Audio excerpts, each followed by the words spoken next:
Hi, hello and welcome guys. நம்ம இன்னைக்கு quadratic equations ஓட fourth வீடியோல பார்க்க போறோம். இந்த வீடியோல வந்து நம்ம speed, distance, time related word problems ஓட examples ரெண்டு பார்க்க போறோம்.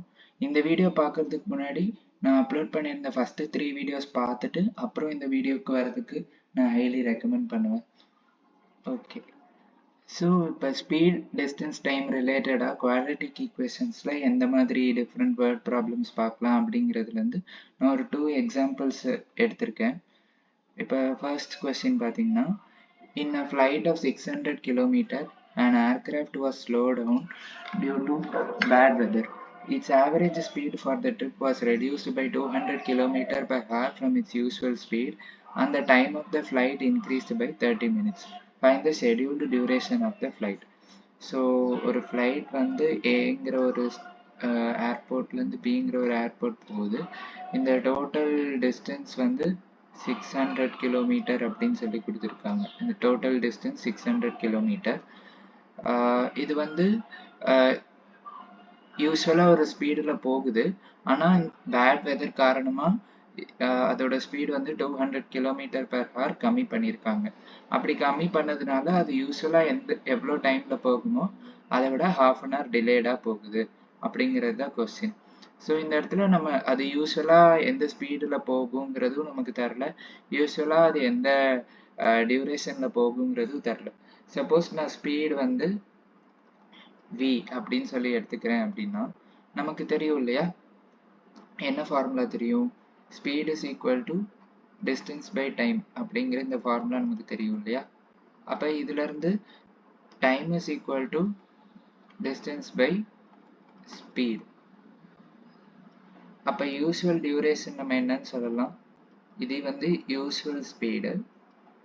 யூஸ்வல் டியூரேஷன் வந்து நம்ம என்னன்னு சொல்லலாம்? 600 டிவைடட் பை v hours அப்படின்னு சொல்லலாமா? ஓகே, இப்போ வந்து செகண்ட் கண்டிஷன், அதாவது பேட் வெதர் இருக்கும்போது என்ன சொல்றாங்க? ஸ்பீடை வந்து ஸ்லோ டவுன் பண்றாங்க இல்லையா. எவ்வளோவா ஸ்லோ டவுன் பண்றாங்க? 200 கிலோமீட்டர் பெர் ஹவர் வந்து குறைக்கிறாங்க. Average speed for the trip was reduced by 200 km per hour from its usual speed. So அதனால இப்போ நியூ ஸ்பீடு வந்து பேட் வெதர் அப்போ ஸ்பீடு வந்து v minus 200 v kilometre per hour, இங்கே v minus 200 kilometre per hour. Okay, அப்போ இப்போ வந்து time taken என்னவா இருக்கும்? டைம் டேக்கன் வந்து 600 டிவைடட் பை v minus 200 இருக்குமா? v minus 200 hours. ஸோ இப்போ இது எவ்வளோ டிலே சொல்லியிருக்காங்க? 30 மினிட்ஸ் டிலே ஆகுது. அதனால பிங்கிற ஸ்டேஷன் பிங்கிற ஏர்போர்ட் போகுது. அப்போ டிலே இஸ் ஈக்குவல் டு 30 மினிட்ஸ்ன்னு கொடுத்துருக்காங்க. 30 மினிட்ஸ் அப்படிங்கிறது நத்திங் பட் 1/2 ஹார்ஸ் இல்லையா. இங்கே எல்லாமே டைம் டேக்கன்ஸ் வந்து ஹார்ஸில் இருக்கிறதுனால நம்ம 30 மினிட்ஸையும் ஹார்ஸுக்கு கன்வெர்ட் பண்ணி எழுதிடுறோம். இப்போ டிலேங்கிறது ஆக்சுவலாக என்னது? யூஸ்வலாக ஒரு டைமில் போகுது, ஆனால் பேட் வெதர்னால கொஞ்சம் டைம் அதிகமாகுது. அப்போ time taken in bad weather minus usual time taken, அதுதானே டிலே இல்லையா. இப்போ time taken in bad weather minus usual time taken is equal to 1/2 அப்படின்னு வந்துடும்.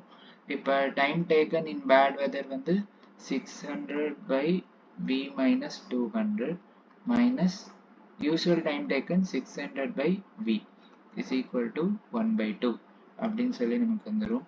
இப்போ 600 நம்ம காமனாக வெளியில் எடுத்துட்டோம்னா ப்ராக்கெட்குள்ள 1/v minus 200 minus 1/v is equal to 1/2 இந்த மாதிரி வந்துடும்.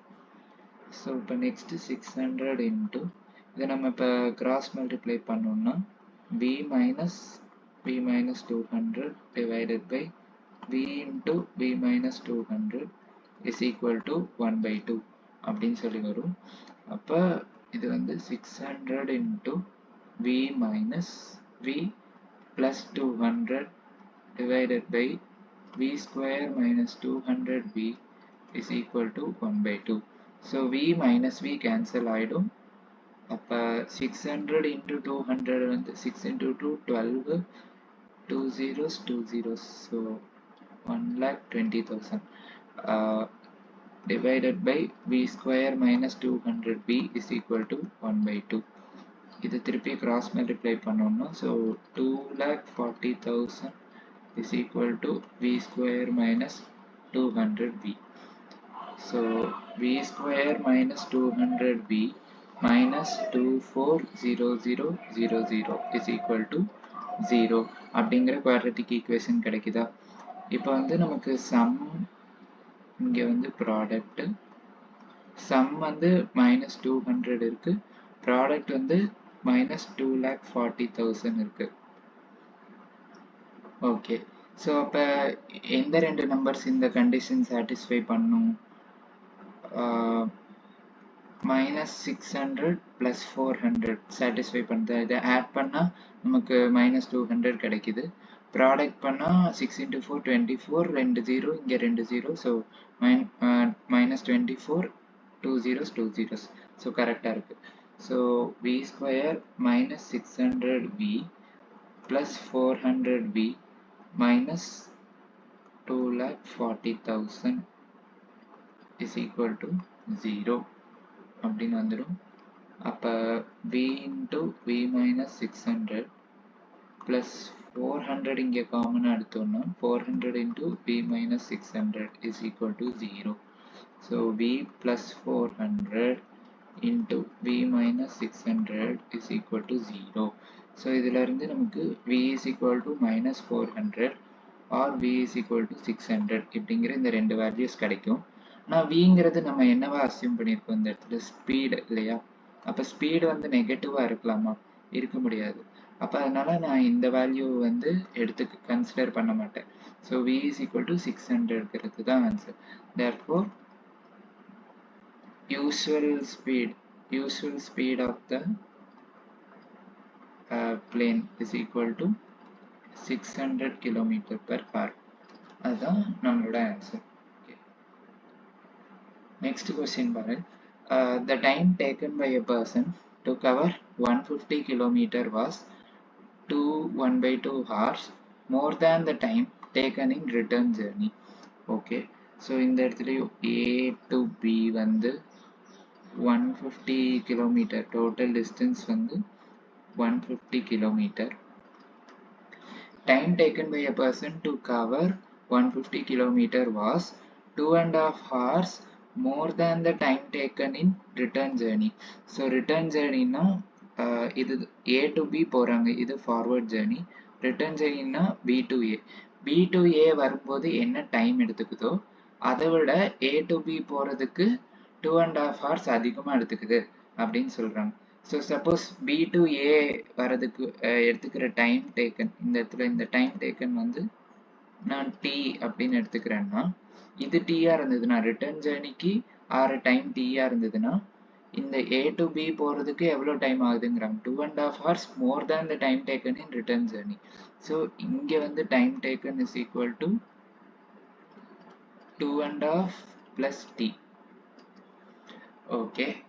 If he returned at a speed of 10 km/h more than the speed while going, find the speed per hour in each direction. Okay, first நம்ம இதெல்லாம் எடுத்து எழுதுவோம். Total distance வந்து இந்த கொஸ்டின்ல 150 kilometre. Time taken for A to B வந்து 2.5 hours more than the time taken in return journey. So T plus 2 1/2. அதாவது இது T plus இது நம்ம மிக்ஸ்டு ஃப்ராக்ஷன் வந்து இங்கே மல்டிப்ளை பண்ணி இங்கே ப்ளஸ் பண்ணுவோம். 4 plus 1 T plus 5/2. ஸோ அதாவது 2T plus 5/2. இது வந்து time taken for A to B. Time taken for B to A வந்து time taken for B to A வந்து T ஹார்ஸ். இது ரெண்டுமே ஹார்ஸ்ல இருக்கு. ஓகே, இப்போ நமக்கு வந்து இந்த டிஸ்டன்ஸ் தெரியும், டைம் தெரியும். இதை வச்சு நம்ம ஸ்பீடு சொல்லலாமா? Speed is equal to distance by time. அப்போ speed in which the person travels from A to B, speed in which the person travels from A to B. இது நம்ம என்ன சொல்லலாம், 150 divided by இந்த இடத்துல எவ்வளோ டைம் எடுத்துக்குது, 2t plus 5 by 2 இல்லையா, ஸோ 2t plus 5 by 2.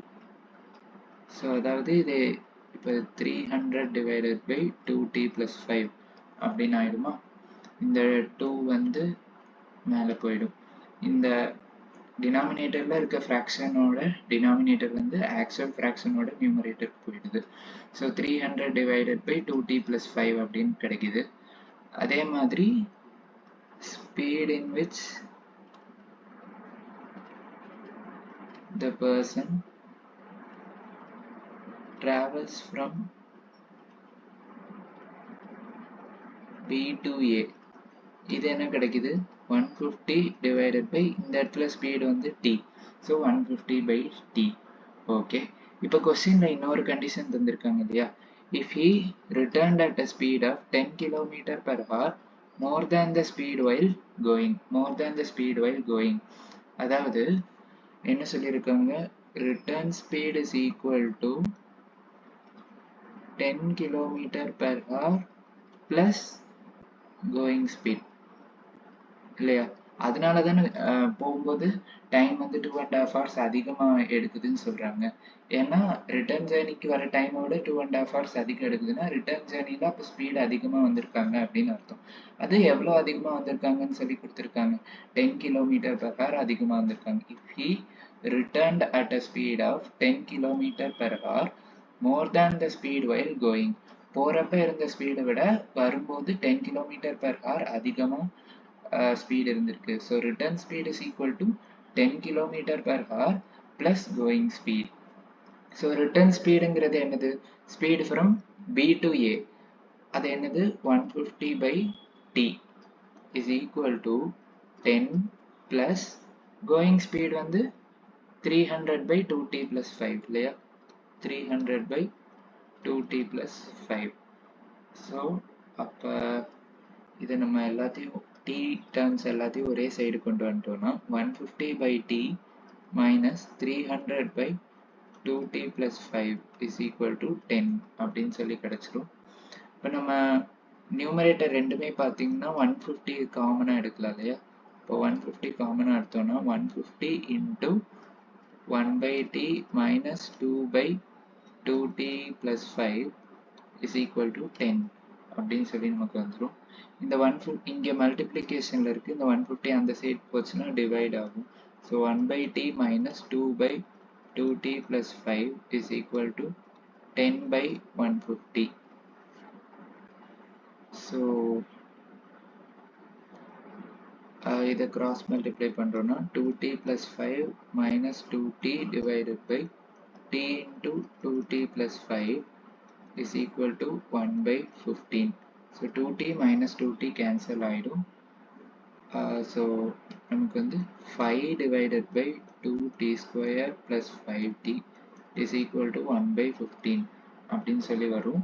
இப்போ இதை கிராஸ் மல்டிப்ளை பண்ணோம்னா 5 into 15 75. 75 is equal to 2t square plus 5t. So 2t square plus 5t minus 75 is equal to 0. So இந்த இடத்துல வந்து நம்ம இங்கே சம் இங்கே ப்ராடக்ட் எழுதுவோம் இல்லையா. இங்கே நான் ஏற்கனவே சொன்ன மாதிரி டி ஸ்கொயரோட கோஎஃபிஷியன்ட் இந்த இடத்துல 1 கிடையாது, 2ன்னு சொல்லி ஒரு நம்பர் இருக்குது, 1 தவிர வேறு நம்பர் இருக்குது. ஸோ நம்ம என்ன பண்ணுவோம், இந்த 2வை வந்து இந்த கான்ஸ்டன்ட் டேர்மோட மல்டிப்ளை பண்ணி அது தான் ப்ராடக்டாக எழுதுவோம். கான்ஸ்டன்ட் டேர்ம் இங்கே -75. So -75 into 2 minus 150. சம் வந்து இந்த இடத்துல +5. So -150 plus 5. இதுக்கு எந்த 2 நம்பர்ஸ் இந்த கண்டிஷன் சாட்டிஸ்ஃபை பண்ணும், +15 minus 10 இது சாட்டிஸ்ஃபை பண்ணுமா. So 2t square plus 15t minus 10t minus 75 is equal to 0 அப்படின்னு சொல்லி இந்த plus 5 in terms of plus 15 and minus 10ல நான் split பண்ணி எழுதலாமா? ஓகே, ஸோ நான் இங்கே t இந்த ஃபர்ஸ்ட் ரெண்டு டேர்ம்ஸில் t காமனாக எடுத்தேன்னா t into 2t plus 15 இங்கே வந்து நான் 5 காமனாக எடுக்கலாம் இல்லையா? நெக்ஸ்ட் டூ டேர்ம்ஸில் -5 காமனாக எடுக்கலாம். So -5 into 2t plus 15 is equal to 0. So t minus 5 into 2t plus 15 is equal to 0. So t is equal to 5 ஒரு value, t is equal to minus 15 by 2 ஒரு வேல்யூ. ஸோ tங்கிறது இந்த இடத்துல நம்ம எது tன்னு assume பண்ணியிருந்தோம்? Time taken இல்லையா? அப்போ time taken வந்து நெகட்டிவ் வேல்யூவாக இருக்க முடியுமா? இருக்க முடியாது. ஸோ நம்ம இந்த வேல்யூவை வந்து ரிஜெக்ட் பண்ணிடுவோம். therefore t அதே மாதிரி tங்கிறது எந்த டைம் டேக்கன்னா நம்ம அசியூம் பண்ணியிருந்தோம்? ரிட்டர்ன் ஜேர்னிக்கு எடுத்துக்கிற டைமாக தான் t அசியூம் பண்ணியிருந்தோம். அப்போ time taken for the journey from b to a, time taken for b to a வந்து நமக்கு 5ன்னு சொல்லி வருது. அப்போ time taken for a to b என்ன வரும்? Time taken for a to b அது வந்து நம்ம என்னென்ன கண்டுபிடிச்சி வச்சிருந்தோம்? a to bக்கு எடுத்துக்கிற டைம் வந்து 2t plus 5 by 2. Okay, so 2t plus 5 by 2, அதாவது tக்கு நம்ம இப்போ 5 கண்டுபிடிச்சிருக்கோம். அப்போ 2 into 5 plus 2 2 into 5 plus 5 divided by 2. So 15 by 2, 7.5. 5 hours, 7.5 hours. ஆனால் கொஸ்டினில் நமக்கு என்ன கேட்டிருக்காங்க? ஸ்பீடு தான் கேட்டிருக்காங்க. ஸ்பீட் இன் போத் டைரக்ஷன் சொல்லி தான் கேட்டிருக்காங்க. Find the speed per hour in each direction. So A to பியில் first speed for A to B சொல்லணும்னா